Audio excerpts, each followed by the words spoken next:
Колись тут було кафе, я завжди каву пив. Тепер сплошна руїна в Ізюмі.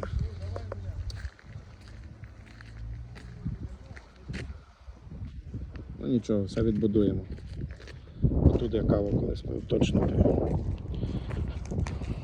Так таке. Все зруйноване.